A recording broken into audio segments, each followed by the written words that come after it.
What's going on, you guys? Kensou here. Welcome back to the channel. Marvel Rivals Season 1 patch notes are in. For the first patch, it's pretty interesting. Some nice quality of life changes, some nerfs, some buffs, you know, typical stuff. But I'm here to give you guys a visual guide so you can kind of see exactly what's going on here, as I have access to the test server for Season 1. So without any further ado, let's get into the video.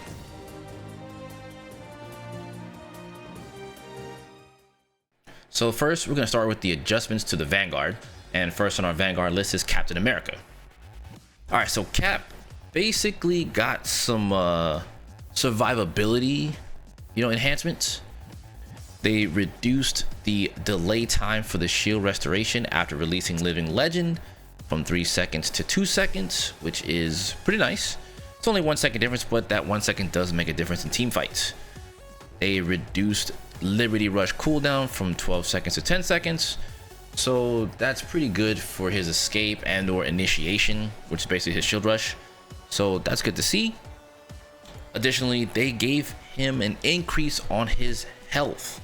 His base health went from 650 to 675. Now, on some fronts, it might seem like an extra 25 might not be that much, but I can tell you from experience, from playing in the early access build, I can definitely tell you guys that his survivability with that extra 25 really does mean something, and that is not something to scoff at, trust me.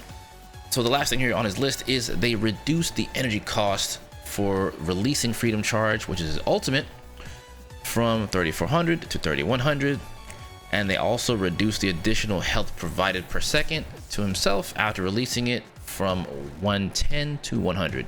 So maybe a slight nerf. Don't really see this as a nerf, it's more of an adjustment. So all in all, can tell you from experience, as I mentioned earlier, new Cap does seem a lot more stable. So that's Cap. All right, next up we got Doctor Strange, right? So what they wanted to do with Doctor Strange seemingly is to kind of reduce his defensive capabilities. His defense is already extremely strong. He's already, he's already one of the meta picks for this game at the moment. So basically what they did with him is they added a damage fall off from his Maelstrom of Madness and Gamma Maelstrom.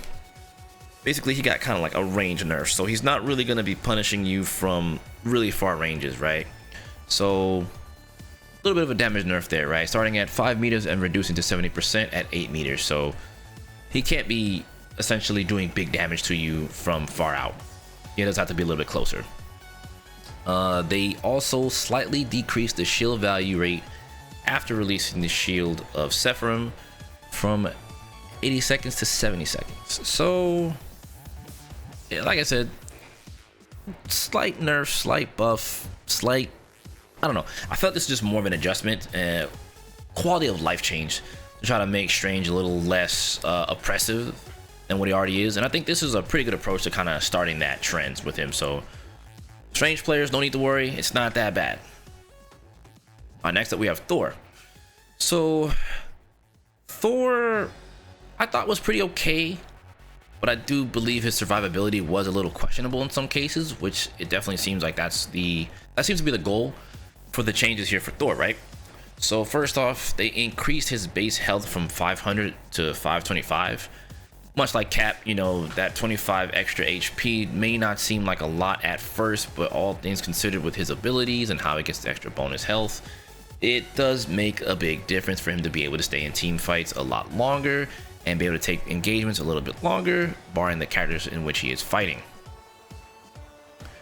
Additionally, he has added immunity to CC effects during God of Thunder, during his ultimate essentially, right? So before, you can essentially CC him out of his ult, which kind of made his ult a little less valuable.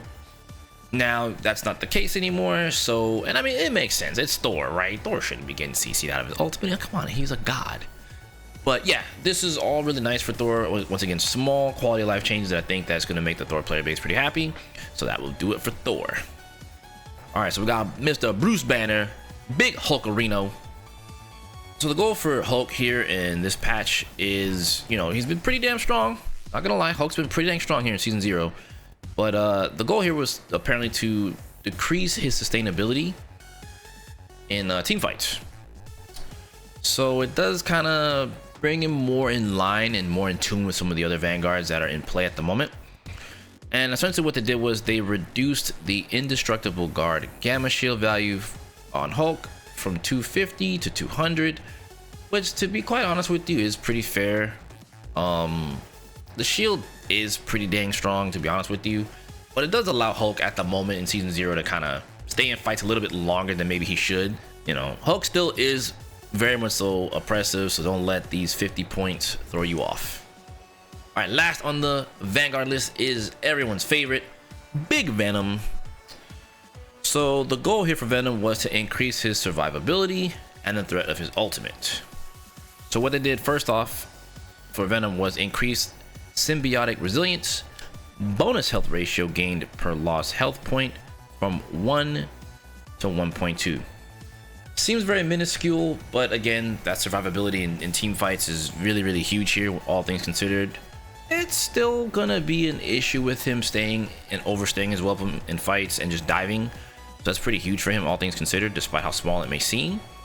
And they also increased the base damage of Feast of the Abyss, which is ultimate, from 40 to 50. So small quality of life once again. I know some people are looking for maybe a little bit more, but I think the most important part of all of this for Venom is that his ability to stay alive a lot longer is going to be very much so annoying. So that's going to do it for our Vanguards. We're going to go ahead and move into the Duelists. And first up on the Duelist list is Black Panther. So the goal here for a Panther is to decrease his survivability in team fights a little bit more. I don't know how I feel about this personally, but they reduced the additional health provided to Panther after refreshing the Vibranium marks with Spirit Rend from 40 to 30, and the upper limit of the additional health provided from 120 to 75. This means that when you take your engagement with Panther, you want to make sure essentially you never freeze and you don't miss.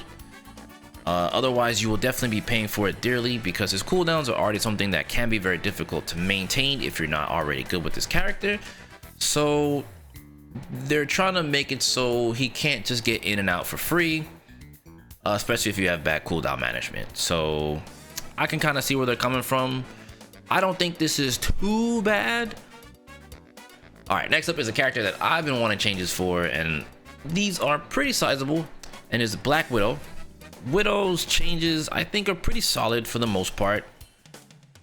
So what they went on and did this time around for her in this patch is they increased the range of the Edge Dancer, which is her knockback kit, from a 3-meter radius to a 5-meter radius. It's a little bit small still in my honest opinion, but I'll take anything in terms of any kind of buzz for this character, to be honest with you. Next, what they went on ahead and did was reduce the time required for Fleet Foot to recover, which is her sprint, from 0 stamina to full, from 12 seconds to 4 seconds. This is very much so the most notable change that I found out on my own from just playing Widow in the test build. And to be honest with you, this is actually very good, because this makes it so that she has a better ability to escape, bad situations, especially with the buff to Edge Dancers. Edge Dancer them away from you, run away, and on top of that, you also have better repositioning, as opposed to having to wait such a long time for the stamina gauge to recover. Now that gauge recovery is pretty quick and allows you to reposition so much easier. So I think these are sort of two nice changes. And the last thing here is they reduced the time required for Plasma Burst, or her ultimate, to reach maximum power from 1 second to 0.6 seconds. Plasma Burst, I still think, is probably one of the best things in her kit, personally. So the charge time for this being a lot faster is nicer, because it just helps in those situations where you need to get someone off of you and get a full charge out of your ult. At the end of the day, to be honest with you guys, I'll take it personally. All right, next up on our duelist, we got everyone's favorite, our good buddy Clint, aka Hawkeye. So the goal for him in this patch is to decrease the medium long range damage capability, and reducing the threatening combat range, and improving the close combat resistance for our good buddy Hawkeye. So as we all know, season 0 Hawkeye has definitely been a menace, And these changes, from what I've tested, seem okay for the future of his game plan. The good thing is Hawkeye's still very much so intact. So what they went on ahead and did for him is slightly reduce the spread angle between every 2 blast arrows, which is his alternate stance when you have the extra arrows where you shoot 3 at a time. Not very many people use this, so I think they're trying to make this be a bit better for him and increase, you know, his up close game. Because right now, just the charge shot arrows are already huge in itself. So I guess swapping to this other thing would seem more like a shotgun blast, if you will. Yet no one was really using it at all. So I think this might encourage people to use it. I'm not sure. I haven't really played it myself, but it seems pretty decent. Next up, they are reducing the triggering distance of the passive ability, Archer's Focus, from 60 meters to 40 meters, and then reducing the maximum additional damage from the passive from 80 to 70. Which, to be quite frank with you, I mean, Hawkeye's kind of overdue for a bit of a damage nerf, to be honest with you. So, you know, personally, I'll take anything, even though I like this character myself. Like, anything to kind of like keep this character in check, I'm also okay with. But I think so far so good. I think this is a step in the right direction to adjusting Hawkeye. So that'll do it for our good buddy here. Next, we have his partner in crime, who's got the highest ban rate in season 0, and that is Hela. Hela, Madam Goddess of Death, and she literally is that. I think some people might be a little disappointed with this one, but instead of doing any kind of damage nerfs, all that was done in this patch was reduce her base health from 275 to 250. And to be quite frank, I think that that's okay. I think some people would prefer a damage nerf for her, but we'll get into some of those things later. I think the damage nerf is actually pretty sizable, all things considered, because you have characters who are like Panther, you know, Psylocke, who can kind of get into Hela's up close range and just kind of delete her. And making sure you have enough damage to get her off of the map is pretty important. And that 275 really did mean a lot. That was kind of the difference between you killing Hela or not. So that 250 now makes it so that she's, you know, in a very, if you will, she can always be somewhat on the edge of getting deleted, essentially. So health nerf, not too bad. I'm very interested in seeing how this pans out this season. And next on our duel list, we have Magik. Nothing too crazy here, but who am I kidding? It is kind of crazy. So what they went ahead and did for Magik is they increased Umbral Incursion's damage in Darkchild from 115 to 135. Oh boy. As if Magik didn't already do enough damage as it is. I think this is actually a very sizable change for Magik, all things considered. Since her ultimate is more of an install, you know, doesn't really do anything like outside of, you know, give her a mode switch. Like, she's not throwing any kind of beams or anything like that. It's just you being you just having a more OP power of Magik. I think this is pretty good. It makes her even more scary, and I think that her ability to get rid of tanks and things like that are pretty decent. So I think this is just gonna make her be that much more threatening. So Magik players, I'm sure you guys are gonna enjoy this one. All right, we got Moon Knight up here next, and this guy, I think he kind of needs some kind of buffs. Nothing too crazy, but I think these are pretty okay for him. So what they wanted to do was give the Hand of Kensou like a little bit more of a threat, because right now you hear him say his ultimate chant and you just kind of sidestep it, you know, unless he puts it behind you, then it could be a little bit different. But generally speaking, like, if you don't see it, it's probably behind you, so you may just want to walk forward, not walk backwards. But what they went on and did was so they increased the number of talents generated by the Hand of Kensou from 10 to 14. So that's gonna be kind of scary getting rained on like that. And they also increased the explosion radius of each talent from 4 meters to 5 meters, which means essentially if you're outside of the ring of the Hand of Kensou, you have more of a chance of getting actually hit. So like I said before, you could just kind of walk away from it and not really stress or use any kind of movement ability to get away. Now, I think if you're just trying to walk away, you might get hit by it. I can definitely tell you from experience in playing against him in the test server, it is definitely a sizable buff for his ultimate. And I mean, I feel like it just kind of rounds out his kit as it is. So that'll do it for Moon Knight. The next up we got Namor. Namor didn't really get anything too crazy, but what they went on ahead and did was adjust the throwing field of the Monstro spawn and Frozen spawns. So what they went on ahead and did was adjust the throwing field of the Monstro spawn and the Frozen spawns. So essentially you can now throw them more accurately into the direction in which you want it to go. So this is nice for, you know, Monstro setups. So I think the formations will be a lot better now, and where you want to position them could be a bit more cheeky. So for you Namor players out there, I think you guys are going to really enjoy this, because you can definitely toss them up in some really cheeky areas and try to really annoy your... And now we're moving over to my main character, Psylocke. The goal here was to provide a little bit more options for other heroes to counter her ultimate. So essentially, Dance of the Butterfly will now check for barriers, which includes Magneto's Metal Bulwark, Hulk's Indestructible Guard, and essentially basically like the shield. So right, that also includes Strange. I think this is okay. I think some people would probably say this might not be a good change for Psylocke, or they might see it as a nerf. I guess Psylocke's change to her ultimate does make it fair for characters who are using defensive options to try to counter it and up their survivability against the ultimate. I don't know, I'm kind of torn on this change myself. I don't really know how to feel. Even from playing her in the test build, it still feels strong. It's still pretty scary against squishies, all things considered, so it might just be a little bit weaker against some of the tanks. But overall, I think this change is not that bad. Then we got Frank Castle, aka the Punisher. Their goal was to slightly increase the damage capability of Frank's weapons. They slightly reduced the spread of deliverance in adjudication. Essentially, his shotgun and his rifle have better spray. If anything, for those guys out there playing Punisher, this is just gonna make you guys that much better. You don't have to worry about your bullets kind of flying in other areas that don't need to go, which I already think the bullet spread's pretty okay as it is now. But I'm very curious exactly how this is gonna pan out in the future with how Punisher's damage is gonna pan out. Next up, we got Wanda, aka the Scarlet Witch. Their goal here was to increase Wanda's combat strength when she's facing other duelists or strategists.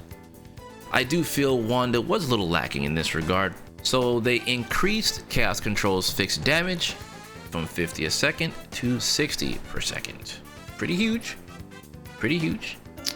They reduced the percentage damage second from 5% to 3%, and they increased Chthonian's burst projectile damage from 30 to 35. Honestly, as someone who does enjoy playing Scarlet Witch, I can definitely tell you her combat did feel a little lackluster. It is a little bit nicer to see that she's not just hold your primary, and they added some different things to kind of make her a little bit more than what she is currently. But not too bad. I think this is actually good. So you Scarlet Witch players, you guys definitely be enjoying this. Then we got the Queen, Storm. This character, I'm not gonna lie you guys, and I think many people would agree, this character needed some love. Oh my goodness, Storm needed some love. And they gave her some pretty solid changes here that I think a lot of people who are looking to play Storm will most likely enjoy. So they increased Windblade projectile speed from 100 ms to 150 ms, and left click damage from 50 to 55. Now, essentially, her projectile speed from what it was before was definitely a lot slower. Way slower. I can definitely confirm that for you guys. It is so much faster, and very nice that not only is it faster, but it also does more damage. They also increased Bolt Rush damage from 70 to 80, which is also nice. After releasing Omega Hurricane, which is her ultimate, the bonus health provided for her Storm will be increased. The bonus health provided for Storm has been increased from 350 to 450. That is a 100 HP value that went up. That is huge. Can confirm from playing in the test server, it is wild how good Storm is now. Additionally, following the conclusion of the ultimate, the extra health will no longer go away instantly, but instead will drain at a rate of 100 per second. That, once again, you guys can tell you from experience, is really huge. Storm is now officially in the game. She got patched into the game. It is beautiful. Trust. Trust me, trust me, trust me, you guys. Storm is looking a lot better this patch. Next up, we got Squirrel Girl. So they went on ahead and buffed her ultimate because I would agree that her ultimate has been pretty lackluster in Season 0. And what they went on ahead and did was they added an additional effect to the Squirrel Tsunami. The squirrels will rush towards the nearest enemy after bouncing instead of bouncing around randomly. Huge. Very, very much so huge. Definitely take Squirrel Girl up just a good notch or two. They also reduced the Squirrel Tsunami health from 600 to 300, so you can shoot it down. It's kind of a nerf and a buff, but to be honest with you, it's just more of a nice quality of life change for her ultimate, so that her ultimate can actually have, you know, more of an impact in fights, as opposed to just Squirrel Stampede, and you just kind of look at it and it's like, oh, I guess I'll just walk away from that now. So yeah, really, really good change for Squirrel Girl players. All right, as we're coming to the end, we got Winter Soldier. So the goal here for Bucky was to decrease his long-range combat capabilities and increase his survivability in the medium to close-range combat, which I think this is actually pretty nice for him. So what they went on ahead and did was they increased the bonus health provided by Bionic Hook and Tainted Voltage from 30 to 40. Pretty sizable when you're in team fights for sure. They also increase Roderstern's projectile damage from 70 to 75. They reduced the area damage from 70 to 65 and reduced the damage decay from 65% at 40 meters to 60%. They increased his base health from 250 to 275. But to be quite honest with you, I think Bucky's in a better place as more of a brawler, right? I think he does kind of take on that role since he does kind of stand more on the front line. And I think that his mid-range and up-close range being strong is really good for him and for those players who like to stay in the fight. So I think this is a pretty good change for Winter Soldier, to be quite honest with you. And last on our duel list is Logan, Wolverine. Logan has received an increase to his combat capabilities. This guy can stay in fights so much longer, it's actually kind of crazy. I'm not gonna lie, you guys. So check it out. They increased his base health from 300 to 350. This guy will be fighting you guys for quite some time. I can't confirm that. They also reduced the damage reduction ratio provided by Undying Animal from 50% to 40%. So this guy is it's kind of crazy that they gave him more health but also decreased the Undying Animal. So it's like a counterbalance. Some would say, oh, it's a nerf. Nah, the ability to stay in fights a lot longer with the extra 50 HP despite not having your passive around is actually huge. So it's a nice change, nice quality of life change, and Wolverine players I think are gonna be thriving with this. I'm a little concerned, I'm not gonna lie. But that's gonna do it for our duelists. So we're gonna get into our strategists next. So we got Cloak and Dagger. Cloak and Dagger have reduced cooldowns on Dagger Storm from 15 seconds to 12 seconds, and that is the healing sphere. So that's a nice sizable change. 3-second cooldowns, pretty good for your rotations on your abilities. Very, very nice change. They also increased the number of dashes on the ultimate ability, Eternal Bond, from 3 to 4. This is going to make a huge impact in games. I can already confirm to you guys once again, this is a very good change for this character, and especially the ultimate, because trust me, in terms of capturing points, holding on to the convoy is going to be a little bit difficult.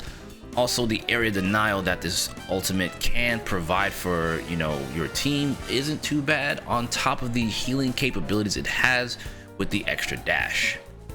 So all in all, great changes for Cloak and Dagger. Alright, next we got Jeff. Good old cute Jeff. Jeff did get a nerf to his ultimate, but it does make more sense because, quite frankly, his ultimate was a little crazy. So Jeff's ult was adjusted to have a range from a 10-meter sphere to a 10-meter radius instead, and a 5-meter high, and it has the ability to catch you now at only 5 meters high. Not really jump height, But you know, if you have like a double jump or an ability that kind of gets you off the ground higher than 5 meters, this is going to be actually really good for you. So kind of sort of a needed change. It's been plenty of times I've been Psylocke, I'll jump and then I'll use my dash and then I'm super high in the air and I'm like, why am I getting grabbed? So for those of you out there that's had that happen to you, yeah, that's no longer a thing. They also, to kind of offset that, they increase the healing of Joyful Splash from 140 to 150. Not too bad. Quality of life changes for everyone else dealing with Jeff. But next up we got Miss Luna Snow. Nothing too crazy. They changed it to where the time it takes to switch between healing and damage on her ultimate Fate of Both Worlds has been adjusted from 0.1 second, which is basically instant, to 0.5 seconds, which is not as instant. So there will be a delay in swapping, which is good. Can confirm it has made an impact, but to be quite honest with you, I think it's an okay change, but the time in which this ultimate still is active is still kind of a problem. But that's neither here nor there. Moving on, we got Mantis. They're kind of slowing her down, which does make sense. They don't want her to be just kind of moving around, because to be honest with you, Mantis may as well function as a DPS or a duelist, quite honest with you. So they've reduced Nature's Favor, which is her passive.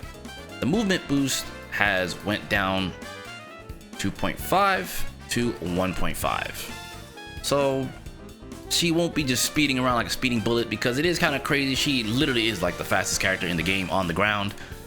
So yeah, she kind of needed a bit of a toning down.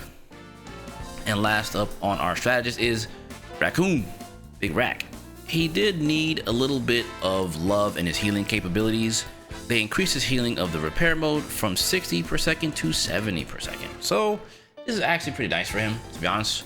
It definitely makes his healing a little bit more on par with the current strategist in the game. So can confirm it's pretty solid. Now we're gonna get into the last thing here in this video, and is the team up abilities. And first up on that list is Hawkeye and Black Widow. In order to tone down Hawkeye's oppressiveness, they are reducing the seasonal buff from 20% to 15%. So next up we got Hela, Thor, and Loki. And just like Hawkeye, you know, they're just trying to bring down the power of this character, and they reduced Hela's seasonal bonus from 20% to 15% as well. Luna, Snow, and Namor, they are increasing the threat of Namor's frozen spawn. Frozen spawn damage has went up from 25 to 27. They also increased the slowing effect applied to enemies that are hit from 25 to 30%, which means it's going to be a little bit harder for you to run away from those squids. They also increased the berserk state of frozen spawn damage from 16 to 18. Overall, the Luna, Snow, and Namor combo is looking a lot more appealing now. Just keep that in your back pocket, you guys. Next up, we got Raccoon, Punisher, and Bucky. They reduced the cooldown of the infinite ammo gadget from 45 to 40 seconds, which means you can use this a lot more often now. I do think this is one of the few things that helps offset Bucky and his long range, because if he's there with Raccoon, you can just start laying into the enemy team with infinite ammo, and I'm not gonna lie, that buff is pretty crazy. I played against it in the test build, and whew. Next up we got Scarlet Witch and Magnus. The devs thought it was a little underwhelming with the damage capabilities of this team up, so they increased Metallic Fusion's projectile damage from 55 to 60, and the increased Metallic Fusion spell field damage from 30 to 35. I'm not gonna lie, I'm not sure how that was underwhelming or not, but hey, that's what they thought. And lastly on our team ups is Thor, Storm, and Cap. They have enhanced the damage capability of Storm's side of this team up ability. Yay, more Storm buffs. They reduced the cooldown of Charge Gale from 20 seconds to 15 seconds. And they also increased the damage of Charge Gale from 50 to 55. All in all, rounding Storm out to be even better with this team up. And once again, more Storm buffs. You can't go wrong with that, right? Alright, you guys, so that's gonna do it for all the season 1 changes here in Marvel Rivals. Hopefully you guys enjoyed this video. If you like content like this, please be sure to leave a comment, leave a like. Let me know everything in the comments below. Talk to me, let me know. And how are you guys enjoying Marvel Rivals? Talk to me. That being said, this is Kensou, and I'll catch you guys in the next video. Take care. Peace.